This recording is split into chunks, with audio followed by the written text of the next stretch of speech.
reminder for the gladiators in the arena who feel beat up and scarred with no hope in sight. Building a business is hard. Hard feels shitty. This is what hard feels like. And this is why most people can't do it, but you can. This is what hard feels like. Is so fucking nice to lean on. It is so nice to lean on. Take me through that low point stuff. There's actually a story. I was way back in my day, like you, a party promoter, but I was in a fraternity. So I was president of the fraternity. This was my first semester being president. And so you have a pledge class, you get 2 pledge classes as a president. You get a fall and a spring, and then that's your tenure, and then another president comes in. And what we knew, and this will be really interesting for the audience from a human behavior perspective, is that like clockwork, every time we'd start a new pledge class, within 14 days, they would all get together and they'd revolt. And they'd say, we don't want to do it anymore. This isn't what we signed up for. This is way fucking harder than we thought it was going to be. Like, we thought we were just going to party with you guys. Like, that's what we expected, which also shows you how long it takes people to adapt or acclimate to a significantly more difficult situation, right?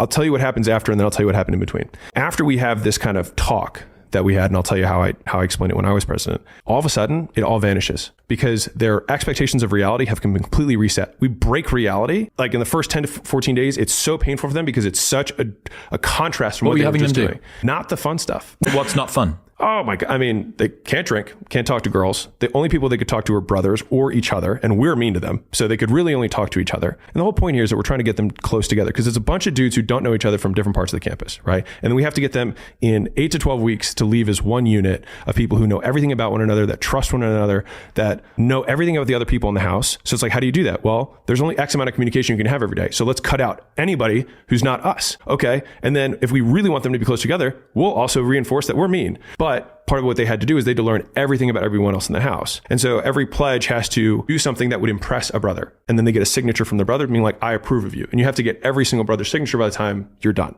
Right. And so that's where each of those side quests become as insane as you might imagine. Right. And there's lots of, there was lots of hazing back in the day, which is not fun. And, a lot of sleepless nights and things like that. And you go from like partying with girls, feeling like you're top of the world, all these brothers feeding you drinks, being like, you're awesome, dude, to then like the next day. And this is literally how it happens. This is how like the break in reality happens. We do this huge party to like launch the new class. And the next morning they all wake up. They're all like, they all sleep at the house because that's one of the requirements. And they're all hungover, got their ties, like vomit in the corner, whatever.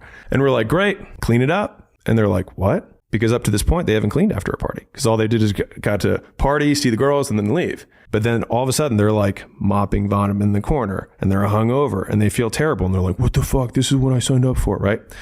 So anyways, 2 weeks of this, they get together and they wanted me to meet them. And this always happens because they want to meet on their turf. And I'm like, all right, guys, what's up? And so it's just me. All right. And my vice president and like 25 guys. So there's like a size comparison of like, just animalistically, there's way more of them than there is of me.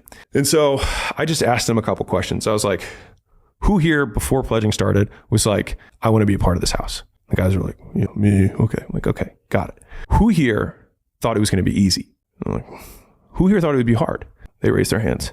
I'm like, guys, this is what hard feels like. And all of a sudden there's just like this big exhale in the room. And they're like, expectations get reset. This is normal. You wanted this thing. You expected it to be hard. Expectations now match conditions. This is what hard feels like. And then all of a sudden it's like they got permission to feel shitty. And by getting permission to feel shitty, they stop feeling shitty because they're like, this is just my new world. And so then, you're like, listen, you give 8 weeks, you're going to get 3.5 years. Other people are going to drive you around late at night. Other people are going to clean after you. Like, it's a good investment, right? And that it was a good deal. Like you give one semester and you get the rest of them to just do whatever you want. But that concept, like that quote on both of those came from that experience of having someone tell me, this is what hard feels like.